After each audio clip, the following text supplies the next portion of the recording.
Place the GoldWing on the center stand, then slip a 2x4 underneath the rear wheel. We'll use that to elevate the rear wheel to remove the axle.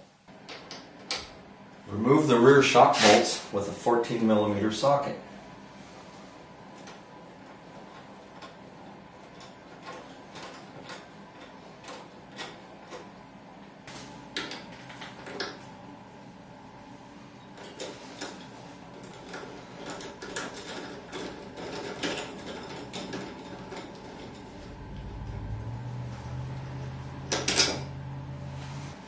You can move your shocks out of the way by using the bungee cord. This will allow you room to get your wrenches in.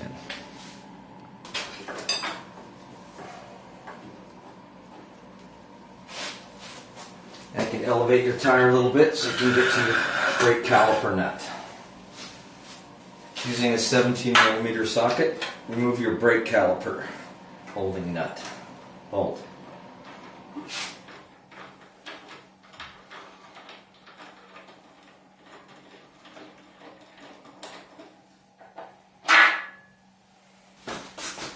Remove the cotter pin.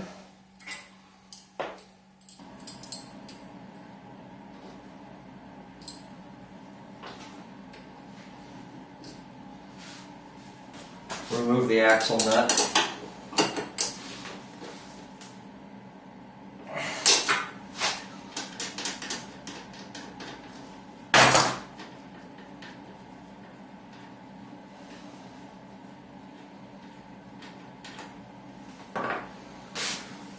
Push the axle through with the rubber hammer and pull it through on the other side. Lift the brake caliper out of the way. Lifting it up, pushing it away from the disc brake.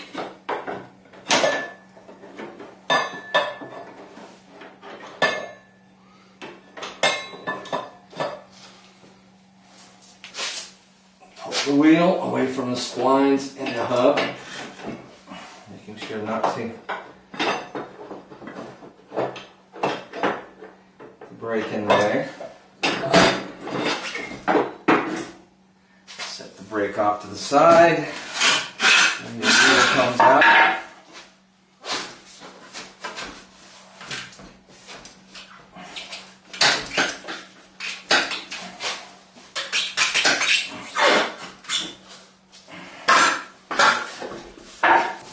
Now we want to reconnect the swing arm to the shock absorber. Just put the bolt in a little ways so it supports the swing arm. There we go. Now that we have this exposed, it's probably a good idea to clean this up. This is some of the most amazing cleaner I've ever used for cleaning up engines. Clean up chain cleaner. Really eats stuff away.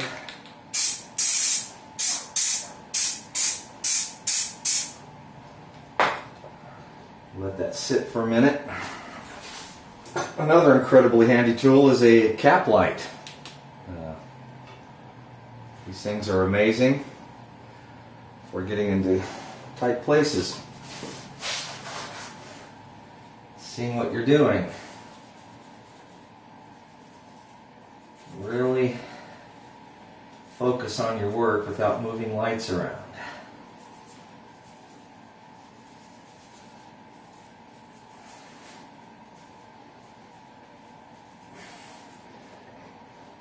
Use extremely dirty rags to get the extremely packed in dirt. And then I can use a cleaner rag later to finish the job. Ah yes, and we can see there's even numbers on there. Remove the three 14mm bolts securing the drive hub to the assembly. They're a little tight. They are nuts.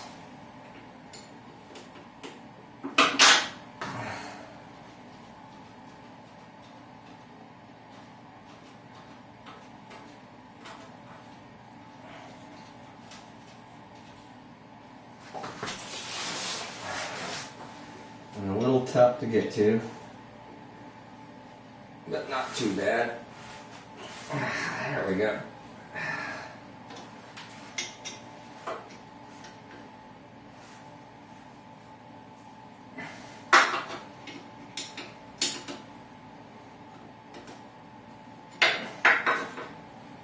There we go.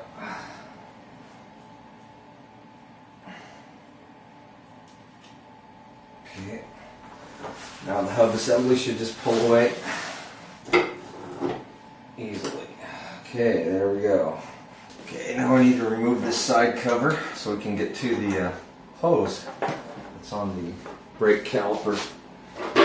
Okay, so it's mounted right here. So we just need to pry that up and get that hose out from under there. Alright, so some kind of a screwdriver or lever. Just pull it up a little bit. And get that hose out from under there. There we go. Okay, there's also a couple of hoses here. Just a little lift up there. That's your drain hose and your battery breather hose. Just want to make sure that those will clear when we take the swing arm out. So you can just pull those back through here, get them out of the way. Okay, so let's make sure everything is clear. Okay, we got these lines clear here. I pulled them through here. Get them out of the way. The brake line's clear. So now we can expose our swing arm holding nut and tensioning nut here. Alright, we're using a 30mm socket here. We want to loosen this shaft lock nut. Alright, just go ahead and loosen that. So it's nice and loose. And we can remove it.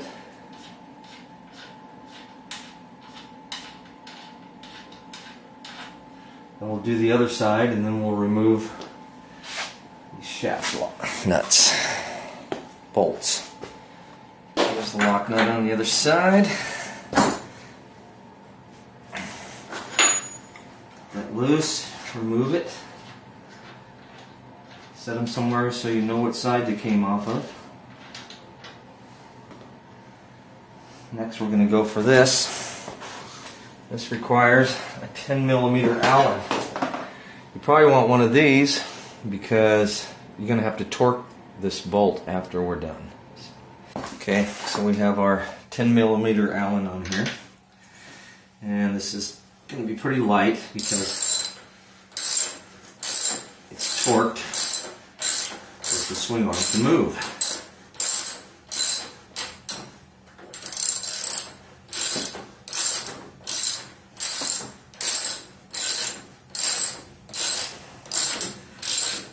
Once we take the shaft out, we want to make sure that we don't bump it around too much because it has nice rubber bushings on it we don't want to have damaged. Here it comes, out of there.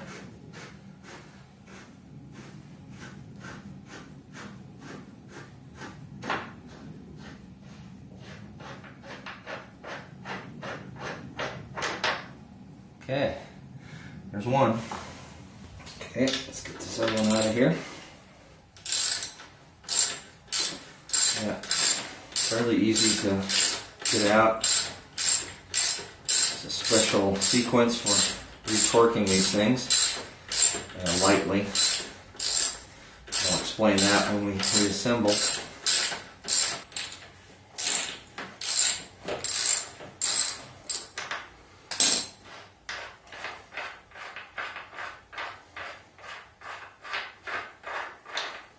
Okay. Okay, remove this rear shock bolt. Let's get that up out of the way. Our swing arm assembly is free. So we want to get in here and make sure we don't hurt anything as we're pulling it out.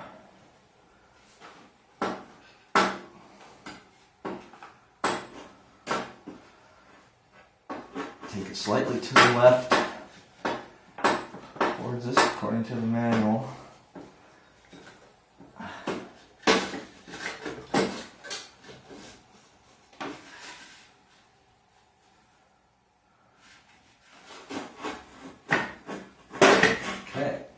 goes over slightly to the left, and here's our swing arm. There's a step I left out so far because there's a circlip that actually goes in here, but as you can see, this U-joint was broken totally. So I was able to take this out without removing the circlip yet. But we're going to have to do that to get the other one on. Alright, we're hoping we can see this thing. There's a circlip right there that has to come off in order to get the shaft off. This is one thing that most people say is the most difficult part of this job. You have to rotate this until it does come around. You pull back this rubber boot. You can see that this shaft rotates on the engine, and once you bring it around to the right side, you can see the clip. Somebody looks like they marked it with yellow paint on this one. Anyway, I'm going to try that now. Okay, there's the circlip. This is very difficult to get out of here so far. Okay, I managed to get the circlip off using circlip pliers and a small screwdriver. Now I should be able to just gingerly knock this off of that shaft. You can see how rusted this is, and the incredible damage. That's what happens with the U-joint when it isn't serviced, when it starts clunking around. So here are the two swing arm assemblies. This is the new one I got off of eBay for $60, which is less than half the price of just buying the shaft by itself used. We have the coupling inside of here still, so I'm just going to reuse that one. The grease looks great in there. I do have some grease I'm going to put in there. The U-joint is in great shape, so that's going to be just fine to use for this project. You have to grease the bearings inside of here, and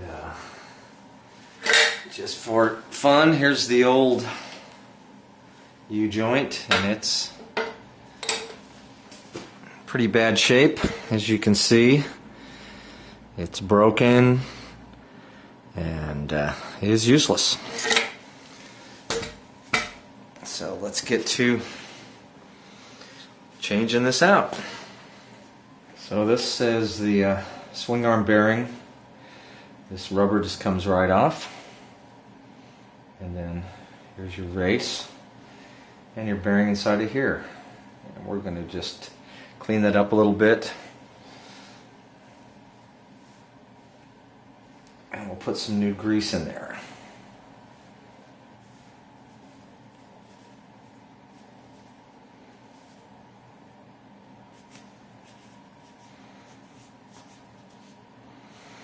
Everything looks really good on this. This was a good buy, good find on eBay. Saved me a lot of money, and it's obviously in a lot better shape than my old bike, which has so many hundreds of thousands of miles on it. I have no idea how many there are, because I've gone through 3 speedometers and the odometers keep giving out. Cleaned it all out really well. Alright, so I'll just take a little bit of this all-purpose grease, get it in there, let it roll around a little bit. Don't need a whole lot in here. Don't want to gum up the assembly. This is going to be closed for a long time. So this one lubrication is it. Alright. I'm going to put some in this part of the assembly.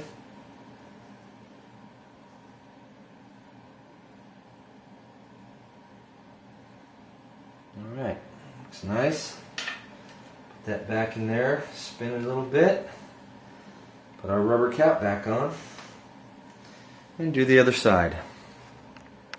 Okay, now I'm going to clean all the grease out of this side of it. There is a circlip in here. If I had to just change the shaft and put it back into the other swing arm, I would have to take a circlip out of here. This would come off and then I could slide the shaft out the other side. But we don't have to do that, it looks like. So I'm going to clean all this grease up.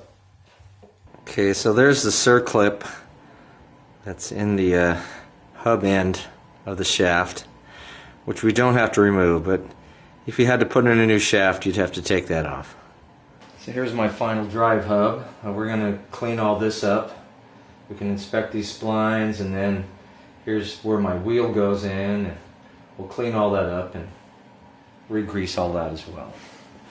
Okay, so we're going to clean these splines up. I'm going to get our cleaner just where we want it to be. Just take our toothbrush and lightly work that stuff out of there. And this will allow us to see our splines. Don't want to get a bunch of cleaner down into our seals. That's one thing to avoid. So, just get a little bit of that. Got this handy sock. I just like to use up my old socks. And this way allows you to use your fingers to get into places.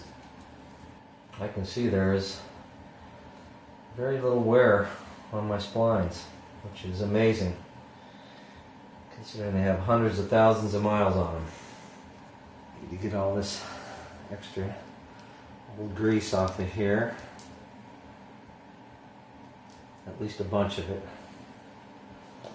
because we're going to re-grease this with new all-purpose grease. So we use our super dirty cloth as usual. Alright, so we cleaned this thing up pretty good. Got all that grease out of there, made it nice and clean.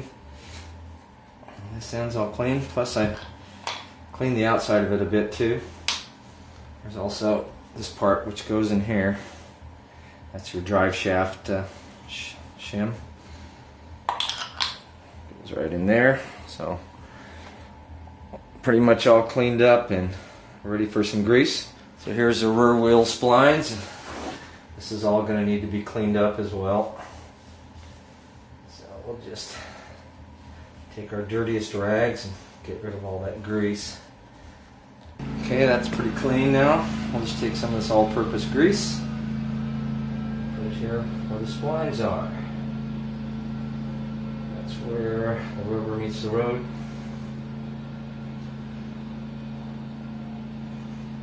Just put enough of it in there so that it's kind of lubricated well for a long time. You don't need it there.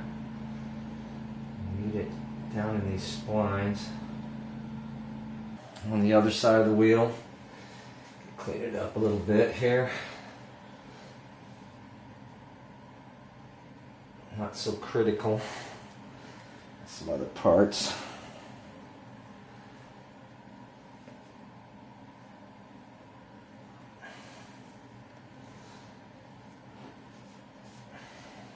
I can show you the effectiveness of this spray here. Is really good cleaning up parts.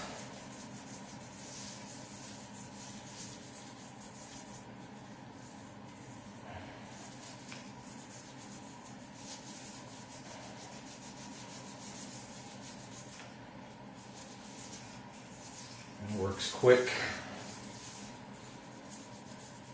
Really cuts through the hard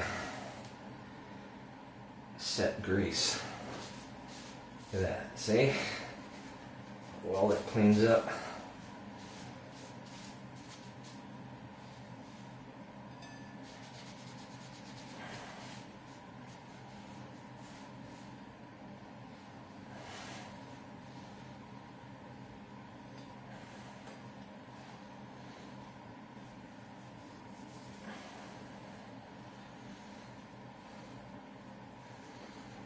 a little extra demo to show you what this thing can do. Alright, same thing here.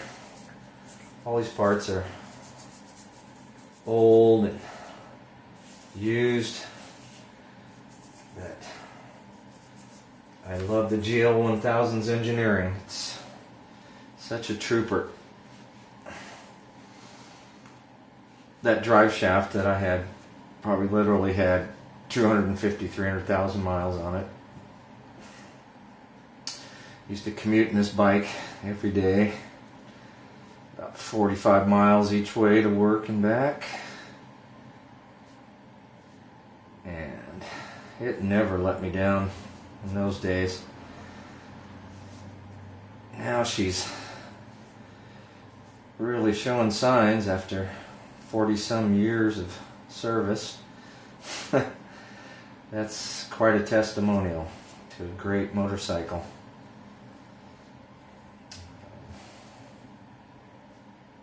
Fantastic piece of machinery. Okay, so let's just dab a little bit of grease in here. Side. Here. This part here. And inside where the shaft goes. Right. Right on. Yeah. Happy motorcycle. For a very happy motorcycle. Looky there. Beautiful. Okay, now we'll grease up this hub. And we'll use liberal amounts of grease on this.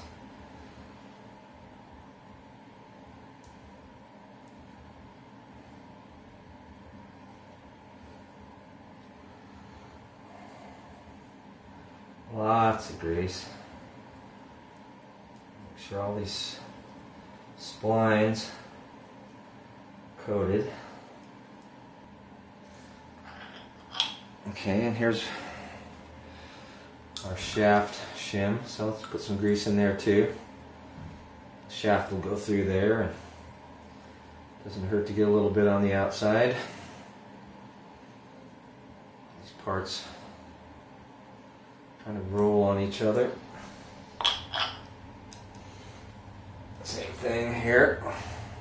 It's the end shaft.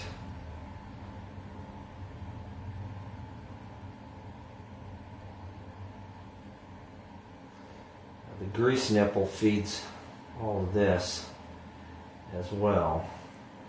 There's a grease nipple on the swing arm assembly.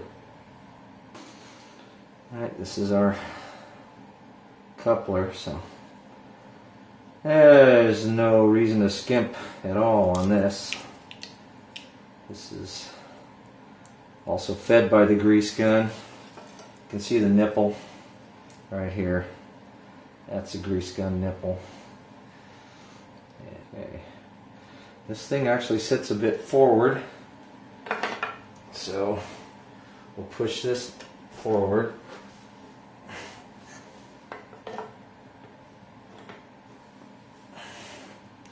And put grease around it as well. Right? Because it's going to be a lot of possible contact surface in there. And you just want a lot. Now we'll clean our outside mating surfaces of any excess. There. This thing's about ready to go into the bike. Alright, this is our engine output shaft here. And as you can see, it's not in too bad a shape. I'm going to clean up some of that rust. And it's very important mating surface here that's requires a moly grease, high impact type of lubricant, and which was very expensive. It was $18 for a 4-ounce tube, and you can't do this kind of work without it. You're going to ruin those kind of spline surfaces if you don't use that. So that goes on this surface and also on the U-joint surface that mates up to it. So what I'm doing here is spray a little bit of this cleaner onto this rag only. Okay, spray a little bit of that cleaner onto there and just lightly push away from the engine with it. I don't want to touch the seal. Okay, so I can see the rust is coming off when I do this. And we just want to rotate it around and take our time. You can see all that rust coming off of there. So just wiping it, finessing it, trying to get that off of there so we have a real nice surface when we're done. Okay, so we've cleaned that up pretty good. We didn't use any kind of scraping tools or anything on it, just some time and cleaner and a rag. So you don't want to damage any of this stuff. This is something you want to last. You don't want to have to pull your engine apart ever to replace this. Okay, so now we have our grease. I'm just going to apply it to the splines lightly. Alright, now that we got it on there, I'm going to spread it around with my finger. Okay, so we mixed the stuff well in the tube, and now I can see it's got a nice pasty type of consistency. So that looks pretty good. We've coated the whole assembly. We're going to have to do the same to the mating end on the U-joint. Alright, so we'll just take this, put some of that paste in there, spread it around with our finger.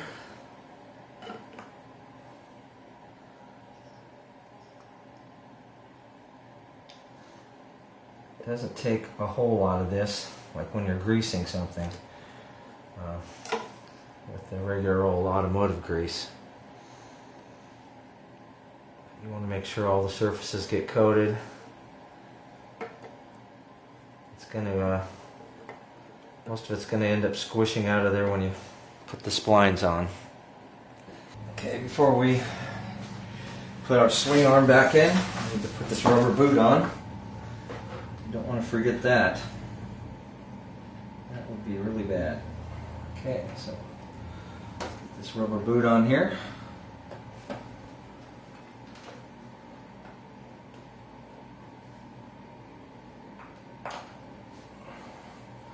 Once we get the shaft on there, then we pull that back and put that circlip on.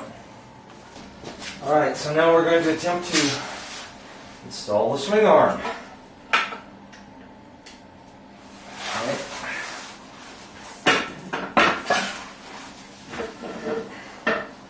Get in a nice comfortable position. This up in here. I had to go to the left first to clear. Okay, so we got the swing arm kind of in position, and we're going to try to get these splines lined up with this U-joint. So, got some wiggle room here. I'm just going to push that right on there, and then I'm going to push on the back of the shaft here. Boy, that was easy. That slid right on. Alright, we want to insert the pivot bolts into the swing arm to help align this before we put the circlip in.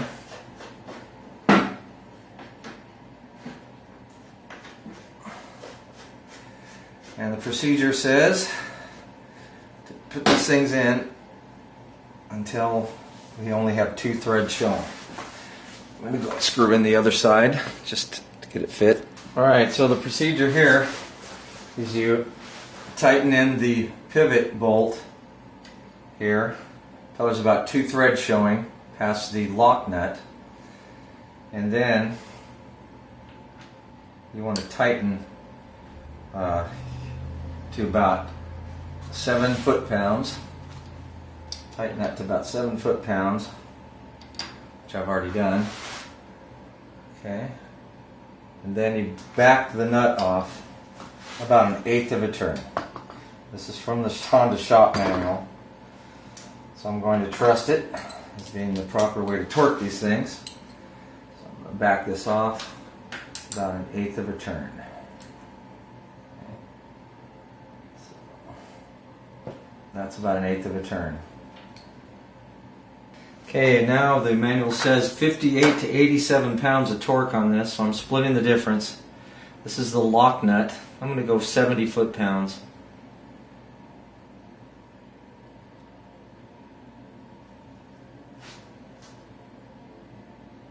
There it is. We'll go do that to the other side. So I've done that. Now the swing arm is supposed to move up and down freely, and it does. There's no side-to-side movement. Feels good. These bearings are good. We'll put our dust caps back on.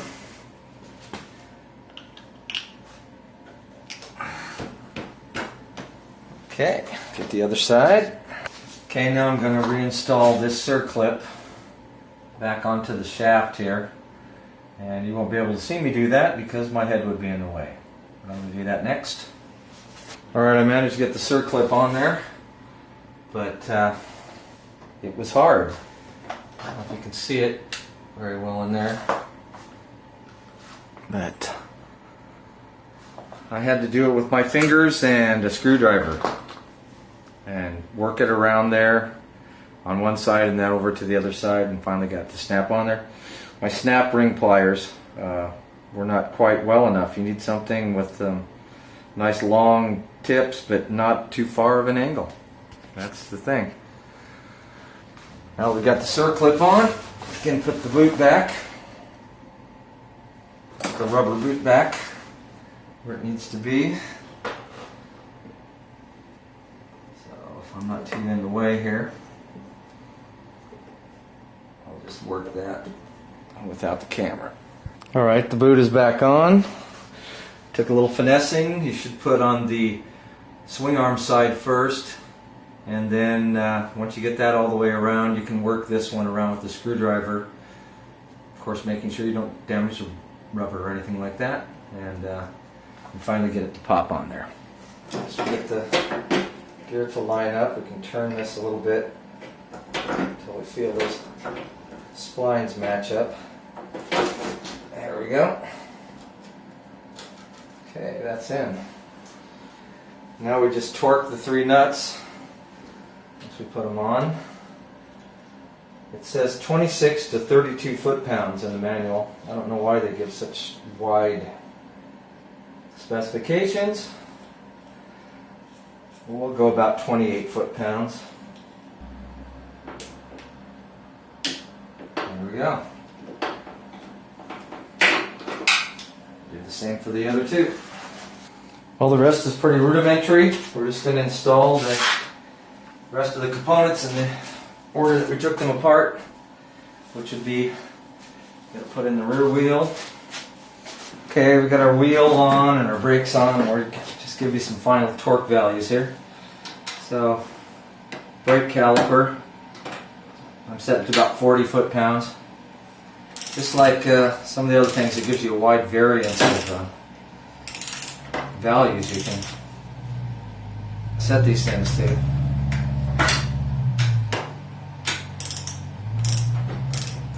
So I'm kind of going in the middle. So 40 foot-pounds. There it is. 40 foot-pounds on the brake caliper. Main axle I set at 60 foot-pounds. You can go up to what, 70 on that. And then we'll do the shocks. The shock absorbers, setting to 25 foot-pounds. There it is. 14mm socket on that.